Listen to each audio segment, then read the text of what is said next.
Acompáñanos a ver nuestro último panel, la subcontratación y las cadenas de valor globales, con la intervención de César Mayard, presidente de la Comisión de Empleo y Productividad de la CONCAMIN; Julio Reyes, presidente de la Junta Directiva de la Cámara Empresarial de Comercio y Servicios de Guatemala; Ricardo Alemán, presidente de la Cámara de Comercio México-Panamá, CAMEXPA; Amapola Grijalva Vega, presidente ejecutivo de la Cámara de Comercio y Tecnología de China; y es Mario Maldonado, periodista del Universal, quien modera este panel. Tengan muy buenas tardes y hasta pronto.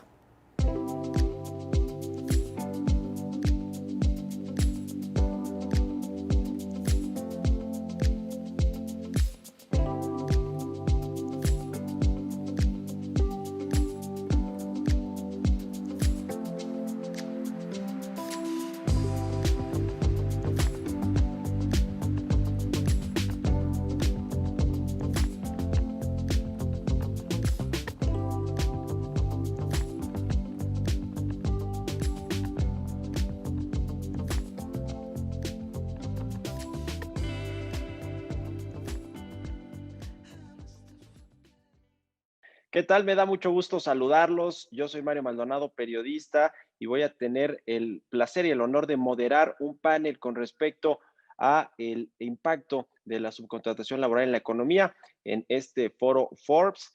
Así que bienvenidos, quédense con nosotros. Se va a poner interesante. Vamos a enfocarnos en el impacto también que podría generar estos cambios de leyes y regulaciones a la figura del outsourcing con respecto a lo que sucede en Latinoamérica, con las inversiones, la atracción de inversiones en México, pero también con pues la posible o potencial fuga de talento y de producciones y de fuerza laboral de México, si es que se aprueba en el Congreso Federal Mexicano, pues una reforma como la que se envió desde el Poder Ejecutivo a la Presidencia de la República. Presento a los panelistas que nos van a acompañar en estos siguientes minutos aquí en el Foro Forbes. Julio Reyes, presidente de la Junta Directiva de la Cámara Empresarial de Comercio y Servicios, está con nosotros. También nos acompaña Ricardo Alemán, el presidente de la Cámara de Comercio México-Panamá. Amapola Grijalva Vega, ella es presidenta ejecutiva de China Chamber of Commerce and Technology México. Y César Mayard, el presidente de la Comisión Laboral y Productividad de la CONCAMIN. Bienvenidos a todos. Bueno, me gustaría iniciar este panel con Ricardo Alemán, el presidente de la Cámara de Comercio México-Panamá, preguntándole sobre la experiencia de países latinoamericanos, centroamericanos, como el caso de Panamá, en materia de la subcontratación laboral. ¿Cuál es el marco jurídico legal que hay allá y cómo se compara un poco con lo que ya existe en México y con los cambios que se quieren hacer a la Ley Federal del Trabajo?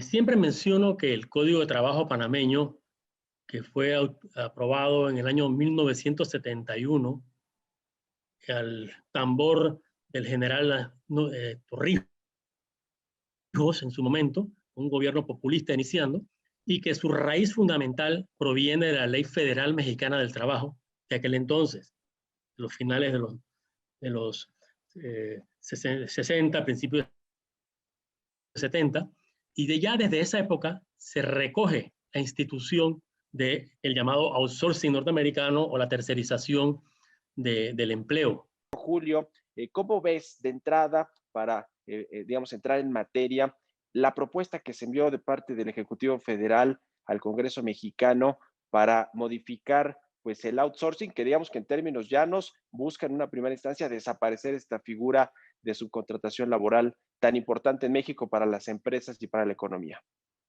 Muchísimas gracias, Mario, y le damos las gracias a Force México, sobre todo por la invitación y estar aquí compartiendo con personas tan gratas como Ricardo, como César y como Amapola y todo el equipo de Forbes. Gracias por la invitación. Fíjate, desde el punto de vista como empresario del sector privado, nos preocupa mucho el tema político. Sobre todo porque aquello el contagio que se pueda dar en los países vecinos con estos temas es muy peligroso, porque estas regulaciones que tienden a ser bien estrictas y van a ponerle esas camisas de fuerza a los mercados, lo que tienden es a desincentivar, a desmotivar la inversión privada y el desarrollo de la industria, de la empresa en sentido general. Sobre todo, lo que más nos llama la atención es el momento en que se ha desarrollado esta idea en nuestro querido país hermano, como lo es México, eh, en medio de una pandemia, la cual ha sido denominada la pandemia del desempleo, donde miles y miles de empleos se han perdido en todo el mundo. No estamos hablando única y exclusivamente en Latinoamérica, y siendo nosotros países pues latinos, tenemos que cuidar y motivar la creación de empleos. Nosotros desde como vecinos mexicanos entendemos una gran oportunidad para Guatemala porque pudiéramos estar atrayendo inversión y reducir esa tasa de desempleo que evidentemente ha crecido enormemente en estos días. Ujú. César, ¿cómo ves tú la iniciativa del presidente López Obrador con respecto a este tema de la subcontratación laboral? Y te lo platico porque, o te lo pregunto porque en la CONCAMIN y distintos organismos empresariales en México, pues ya había habido discusiones con el gobierno, con el sector patronal, con los sindicatos. En el 2019 hubo estos parlamentos abiertos en el Congreso. Parece ser que no se tomó en cuenta los acuerdos iniciales a los que se había llegado o donde había habido consensos, y después el presidente manda una iniciativa donde pues prácticamente no toma en cuenta eso que ya se había platicado, negociado o consensuado. ¿Cómo ves esta segunda iniciativa que, bueno, pues es la que ya se está discutiendo y a la que se tendrán que sumar todos los interesados? En el ámbito yo la veo extremadamente agresiva a la inversión. Yo creo que quienes creamos empleo somos los emprendedores, los empresarios, y la posición de los gobiernos debe de ser la de crear políticas públicas para la generación de empleo. Esta iniciativa evidentemente pues genera no solo miedo, porque modifica 6 leyes de manera directa: la ley del trabajo, la ley del Infonavit, la ley del Seguro Social, la de ISR, la del IVA y el Código Fiscal. Pero además las lleva haciendo una línea recta hacia el Código Penal como delincuencia organizada, casi te comparan al terrorismo, narcotráfico, y podrías caer en delitos extremadamente graves, lo cual ahuyenta evidentemente la inversión nacional y la inversión extranjera.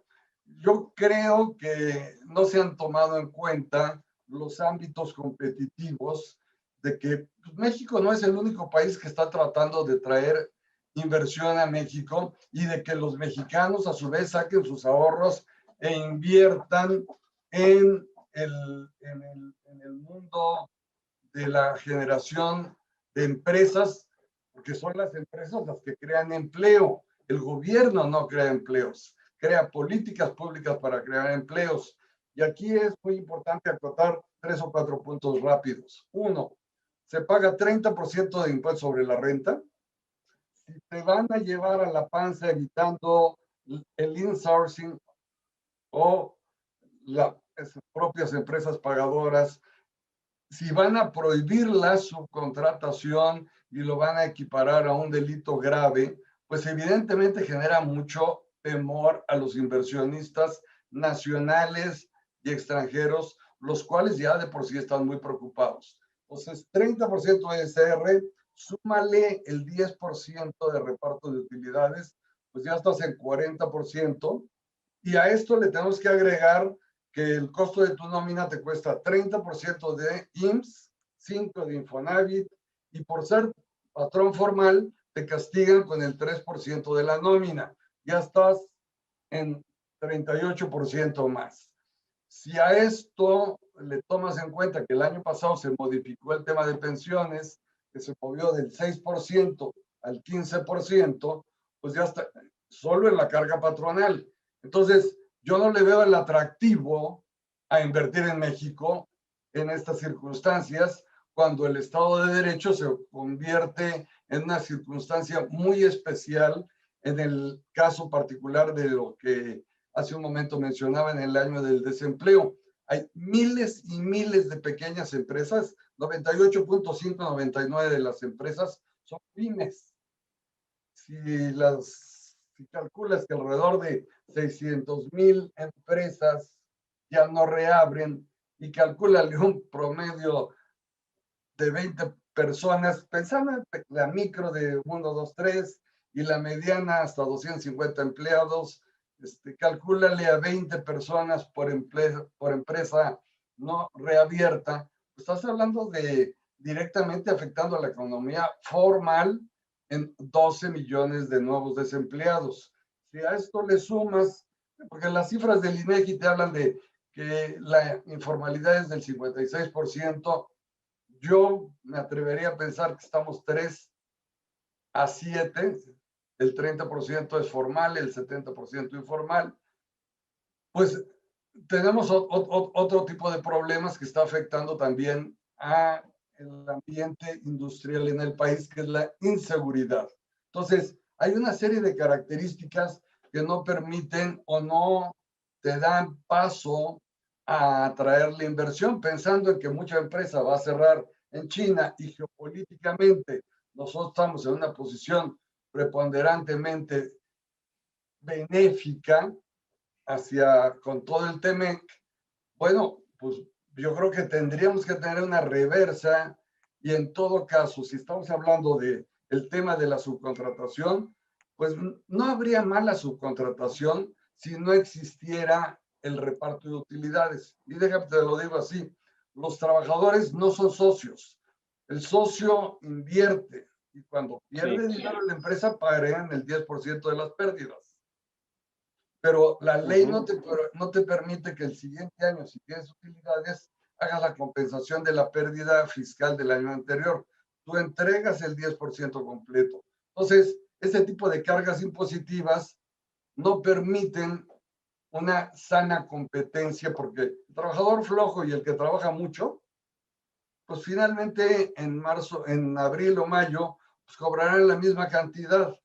Ya la ley regula que los trabajadores de confianza solamente podrán cobrar el 20% más del salario más alto del trabajador sindicalizado.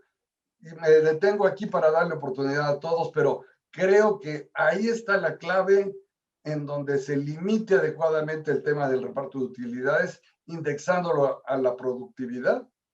Yo ahorita en una siguiente exposición, si quieres, con mucho gusto les diría el qué y el cómo. Y espero haber sido lo suficientemente claro como para expresar el por qué debe haber políticas públicas que incentiven la inversión en el país. Gracias, César. Amapola, con base en todo lo que nos comenta César, que efectivamente pues es parte sustancial de los cambios que se quieren hacer a la Ley Federal del Trabajo en materia de subcontratación laboral, ¿cómo se ve desde un organismo como es la Cámara de Comercio de China en México lo que se pretende hacer con el outsourcing y cómo se ve también en términos pues de atractivo a México o no para la inversión extranjera? Y antes que nada, muchas gracias por la oportunidad de estar en este panel tan interesante y un saludo muy especial a Roberto Aguilar, nuestro editor en jefe, y también a mi amiga queridísima Elena Achar y a Larry Rubin por esta iniciativa que me parece no solamente importantísima en términos del timing, sino que además en este momento tremendo con una economía en shock producto de la pandemia, este tema tiene un efecto tremendamente profundo y complicado para todo el funcionamiento de las empresas. Ya César nos puso en contexto y a mí lo que me tocaría decir son 3 cosas. Número 1, son muy distantes los sistemas chino y mexicano. Definitivamente hay puntos de encuentro, porque por eso las empresas están llegando a nuestro país atraídos por lo que las ventajas competitivas que podemos ofrecer como origen de las manufacturas, sobre todo vis a vis los temas del comercio internacional, de las preferencias de nuestras exportaciones podemos ofrecer. Sin embargo, cada vez que nosotros pensamos en ofrecer soft landing, en ofrecer servicios que ayuden a que con mayor velocidad estas empresas empiecen su operación y empiecen a tener ventas y utilidades y amen y se convenzan de estar aquí, bueno, pues resulta que uno de los grandes temas son las diferencias en el sistema jurídico. Cuando hablamos de marco legal, no solamente hablamos de la relación entre las partes, sino también hablamos de toda una estructura que es más allá de conceptual, que es el funcionamiento del sistema completo. Y eso, además, pasa por un tema cultural y pasa por un tema humano. Todas estas cuestiones los atiende el outsourcing. Entendemos que hay un tema fiscal y que hay un tema de costos que está intrínseco. Y también estamos de acuerdo en que tenemos que cuidar que todas las prestaciones laborales se otorguen y se entreguen de manera puntual y que el outsourcing no sea el medio para afectar o de alguna manera lesionar los intereses de los trabajadores. Se trata de que tengamos condiciones para que ese encuentro de dos sistemas se haga de una manera ágil, se facilite. Creo que allí es donde no estamos, digamos, cómodos con la idea de que el cambio en todo este conjunto de normas que rigen las relaciones laborales van a desestructurar la manera en que operamos el día de hoy, de manera completa. ¿Qué vamos a poner en su sustitución? Eso es algo que tenemos que entender y reaccionar de manera muy rápida. De otra manera, vamos a mandar no solamente un mensaje de desincentivo, sino a elevar, como decía César, de manera consistente y profunda los costos de la contratación en México.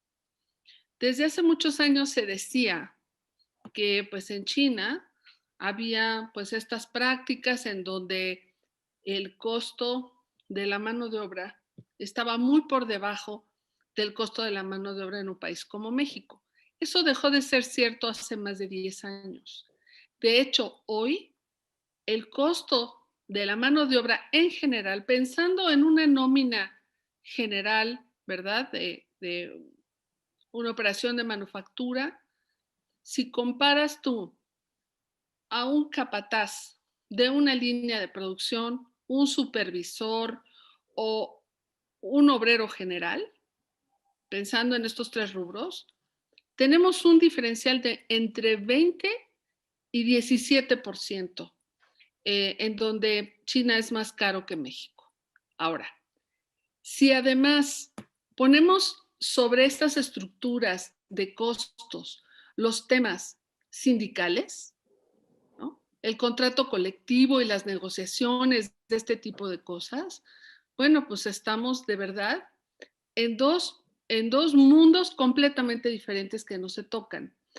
¿Cómo hacemos que estas diferencias no solamente no afecten la relación entre el trabajador y el patrón, sino que además no afecten la velocidad con la que tú puedes montar una línea de producción y reaccionar en un momento en que las empresas están urgidas de vender, urgidas de volver a producir?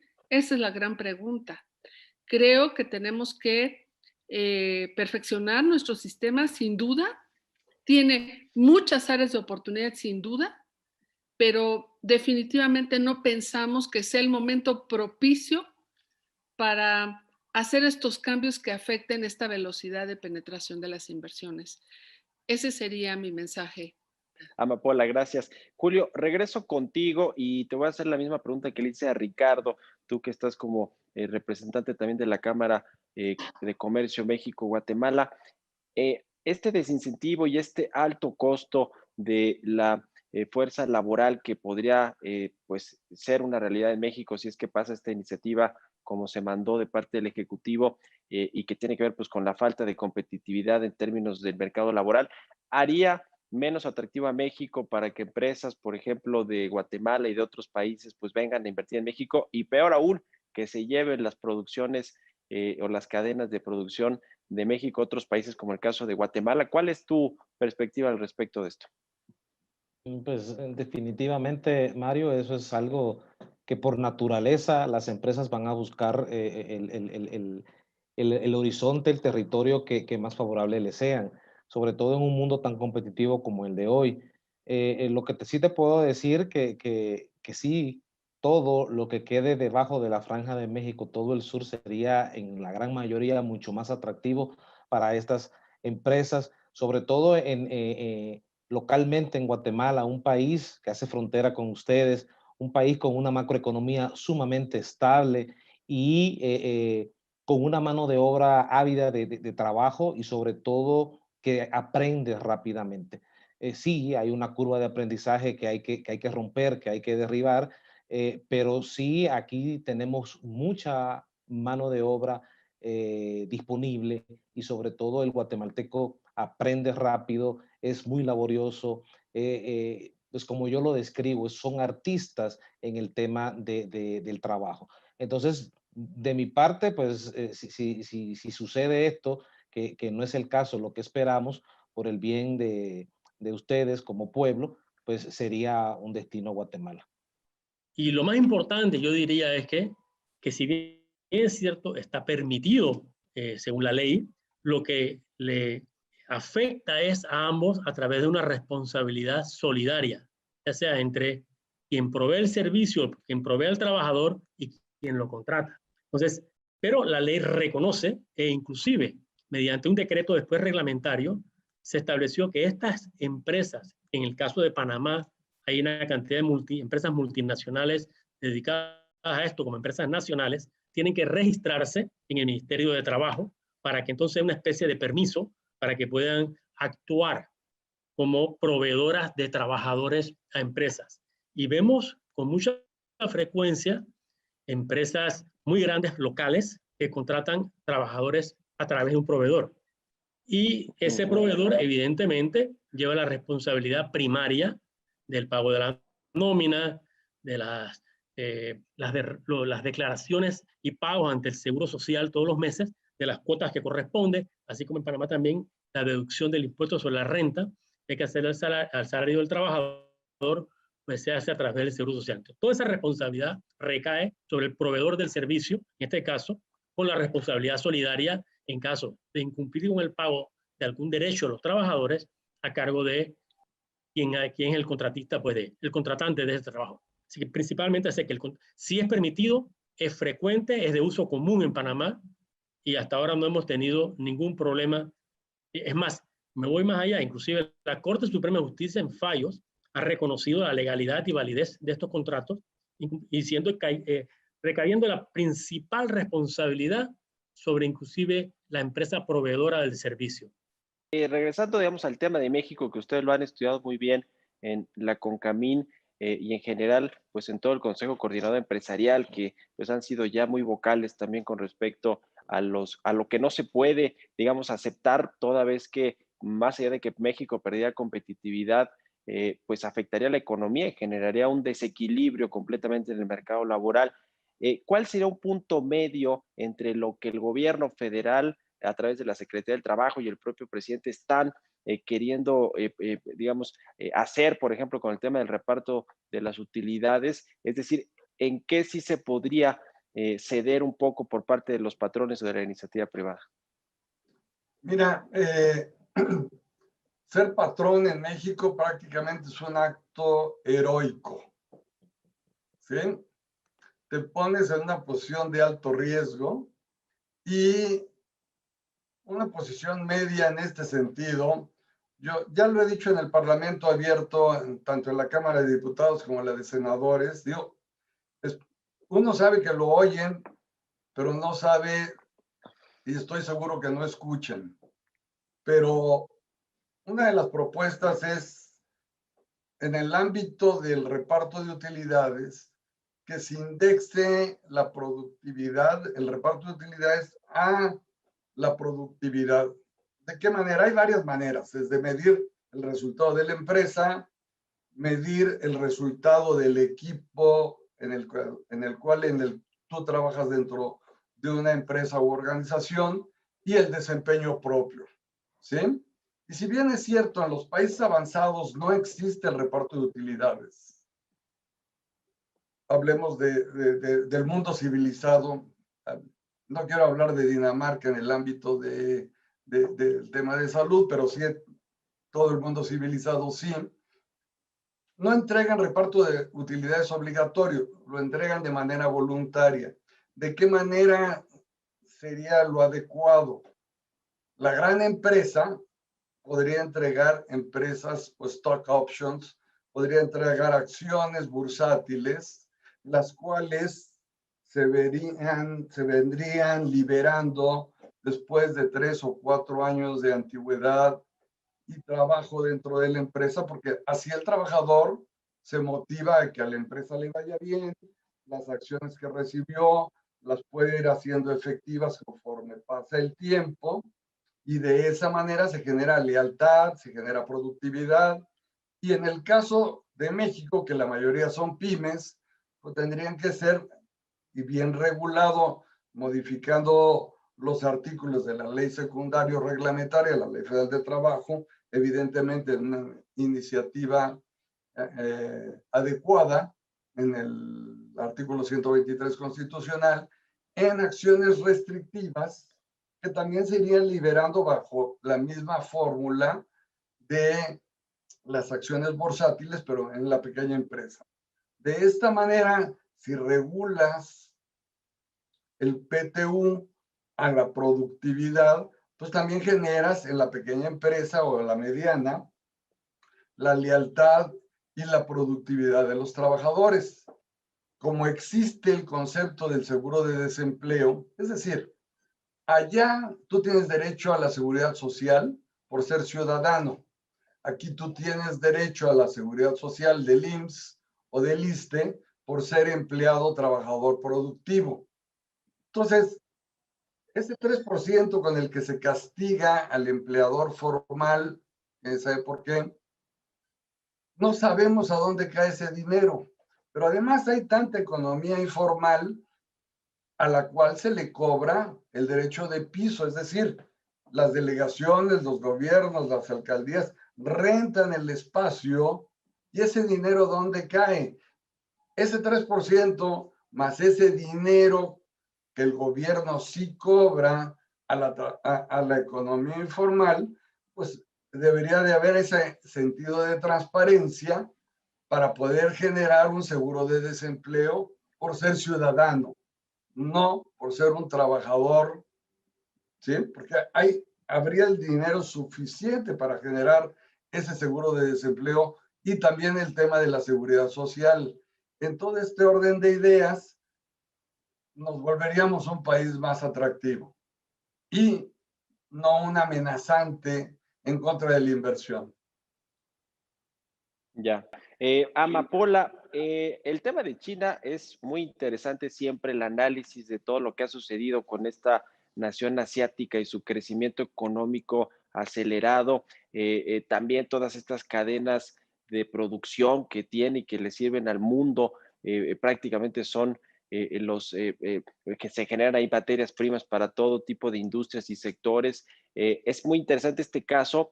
Y con respecto a México, digamos, no haciendo las comparaciones, son países completamente distintos, economías distintas, con gobiernos diferentes y con mercados laborales completamente distintos, pero sí es importante el tema, y lo pongo aquí sobre la mesa, de este gobierno del presidente Andrés Manuel López Obrador, sí ha volteado mucho más, creo yo, a ver a China, a ver qué es lo que están haciendo, a buscar tener una mejor relación comercial, una relación más integrada en términos también de inversión y de compartir, digamos, mucho de estos aprendizajes en los procesos de manufactureros industriales. ¿Qué cambia, pues, con esta ley que se está promoviendo por parte del gobierno y que se dirime o se negocia allí en la Cámara de Diputados con respecto a la subcontratación? ¿Qué podría cambiar en términos de la relación comercial? ¿Cuáles son las alertas que tú ves en estos ámbitos de intercambio comercial y de inversiones entre ambos países? Hablé de estos diferentes sistémicas, sí, somos dos sistemas económicos, políticos y sociales y también jurídicos completamente diferentes. En términos de la contratación de la mano de obra, podríamos decir que cuando una empresa llega a invertir a China recibe toda clase de facilidades, incluyendo la capacidad de contratar y negociar, ¿no? A través de las instancias que están dispuestas para ello. Y también hay outsourcing. En el caso de México, bueno, pues para empezar, la distancia del idioma. Y bueno, y seguimos con temas importantísimos en las cuestiones culturales, te podría decir rasgos humanos que nos distinguen de manera muy sensible, hacen que el apoyo de una empresa que contrata para que una empresa que viene y se ubica empiece a fabricar, cumple un papel muy importante de facilitación. Esto es lo que tenemos que tener muy claro. No tiene por qué ser una relación ilegal. De hecho, no lo es. Y al contrario, es un elemento que puede agregar valor. ¿A qué me refiero con esto? Tú hablaste de competitividad, hablaste del rol de China en el mundo y de cuál podría ser el interés de venir a nuestro país. Bueno, pues la noticia es que como cualquier industrial, inversionista, empresario del mundo, estas empresas están viniendo a México porque aquí tienen un mercado. Es decir, tú tienes a la industria automotriz que tiene los Tier 1, Tier 2, etcétera, etcétera, y cada uno de ellos tiene conformado una serie de cadenas de proveeduría dentro de las cuales está China. Y esas son las empresas que se están incorporando. Ellos ya tienen un modelo de negocio y un modelo de valor que necesitan poner a funcionar de manera muy expedita. ¿Qué va a pasar si no? Pues rápidamente van a ser sustituidos. Esa es una realidad. Ahora, no se trata de que una empresa está así de la nada y de pronto aterriza, ¿no? Y cae así como si cayera la lluvia, ¿verdad? Y bueno, pues aquí tenemos más condiciones para conducir el agua y aquí van a caer más.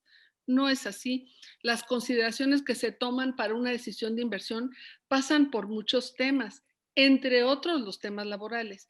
De forma que si tú cambias ese pedazo de la ecuación de la función de producción, pues vas a afectar un porcentaje de esa decisión corporativa que ya se tomó y que ya implicó una serie de pasos y movimientos, ¿no? Que pues va a afectar a su vez el que se concrete un proyecto en tiempo real.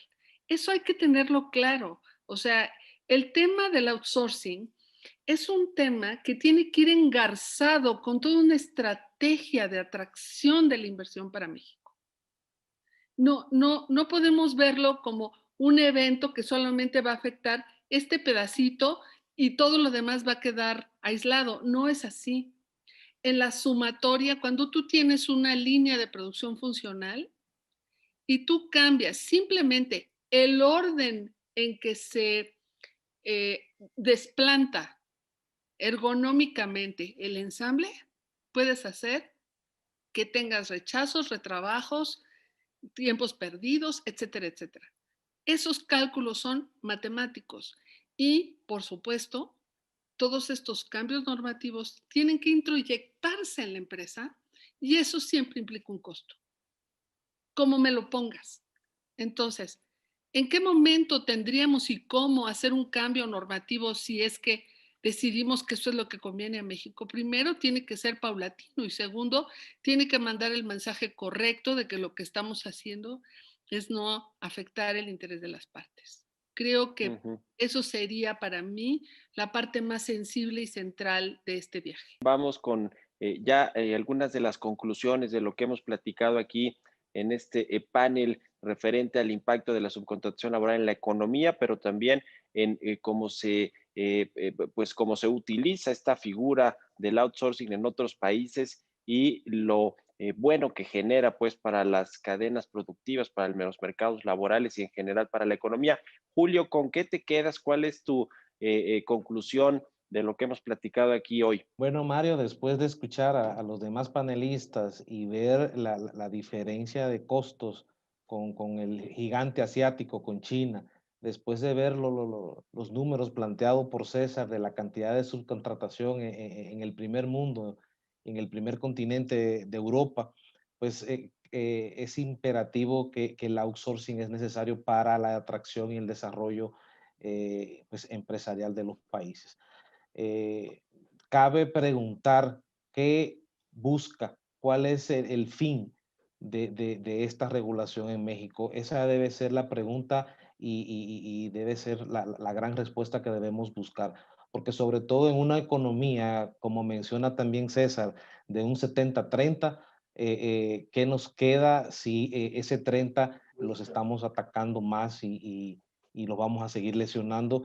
Y puede ser que gran parte de ese 30% también lo estemos motivando a salir de esta economía. Desearle lo mejor a México y de no ser así, pues, pues siempre pensar también en que Guatemala es una buena opción para inversión, ¿verdad? Quizás enfatizar en el tema también de la carga impositiva de nuestro país, como es Guatemala, que es una de las más bajas del mundo. Muchísimas gracias, Ya. Mario. Gracias a Forbes. Gracias, Julio. César, ¿con qué te quedas de lo que hemos platicado aquí hoy? Y déjame poner algo sobre la mesa, quizá para que lo puedas incluir en tu conclusión. El senador Ricardo Monreal, coordinador de los senadores de Morena y presidente de la Junta de Coordinación Política del Senado, quien de alguna manera pues tiene mucho poder ahí, sobre todo en lo que tiene que ver con la bancada de Morena, que es la que rige en el Congreso Federal. Dice que esta iniciativa, que la discusión de esta iniciativa del presidente sobre el outsourcing podría pasarse hasta después de las elecciones, toda vez que pues, tiene puntos finos muy relevantes y que van a marcar lo que va a ser la recuperación económica de México y la confianza de los inversionistas.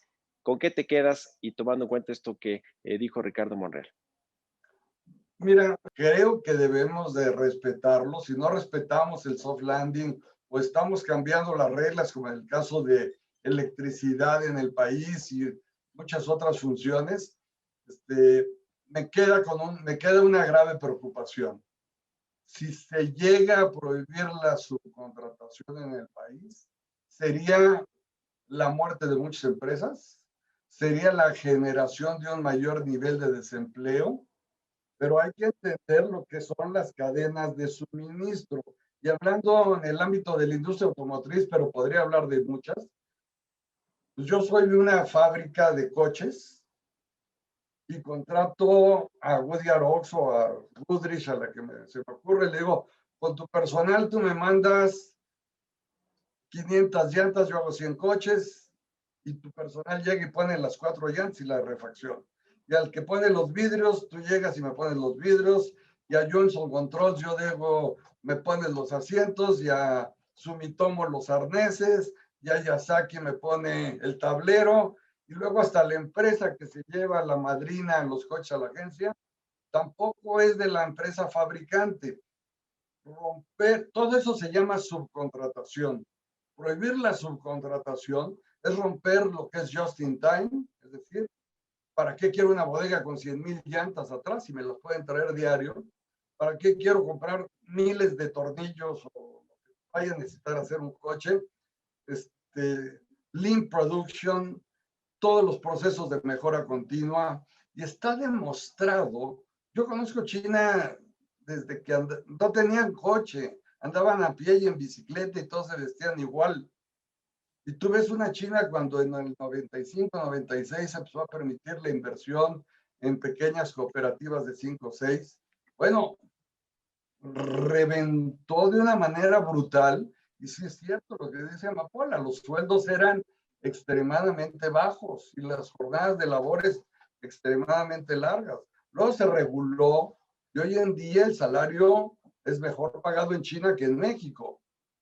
No podemos verlo como un evento que solamente va a afectar este pedacito y todo lo demás va a quedar aislado. No es así. En la sumatoria, cuando tú tienes una línea de producción funcional y tú cambias simplemente el orden en que se desplanta ergonómicamente el ensamble, puedes hacer que tengas rechazos, retrabajos, tiempos perdidos, etcétera, etcétera. Esos cálculos son matemáticos y, por supuesto, todos estos cambios normativos tienen que introyectarse en la empresa y eso siempre implica un costo, como me lo pongas. Entonces, ¿en qué momento tendríamos y cómo hacer un cambio normativo si es que decidimos que eso es lo que conviene a México? Primero, tiene que ser paulatino y segundo, tiene que mandar el mensaje correcto de que lo que estamos haciendo es no afectar el interés de las partes. Creo que eso sería para mí la parte más sensible y central de este viaje. Pues muchas gracias, Amapola, y gracias a los 4 que estuvieron aquí con nosotros, Julio Reyes, Ricardo Alemán, Amapola Grijalva y César Maillard. Gracias por haber ayudado a entender un poco más cuál es la relevancia de esta discusión que se está teniendo en el Congreso mexicano con respecto a la subcontratación laboral, pues para todos, ¿no? Porque estamos todos en el mismo barco que se llama México, para esta economía tan relevante, una de las más importantes del mundo, con un mercado laboral también muy importante y con mucha inversión extranjera. Y creo que eso es lo que es importante cuidar y saber que el respeto a las reglas, las reglas, al Estado de Derecho y a pues los contratos e inversiones que tienen empresarios nacionales y extranjeros en el país, pues es relevante para que México pueda seguir desarrollándose y creciendo. Les agradezco mucho que hayan estado aquí, también pues a quienes nos siguieron en este foro Forbes con respecto a la subcontratación. Muchas gracias, yo soy Mario Maldonado y nos vemos la próxima.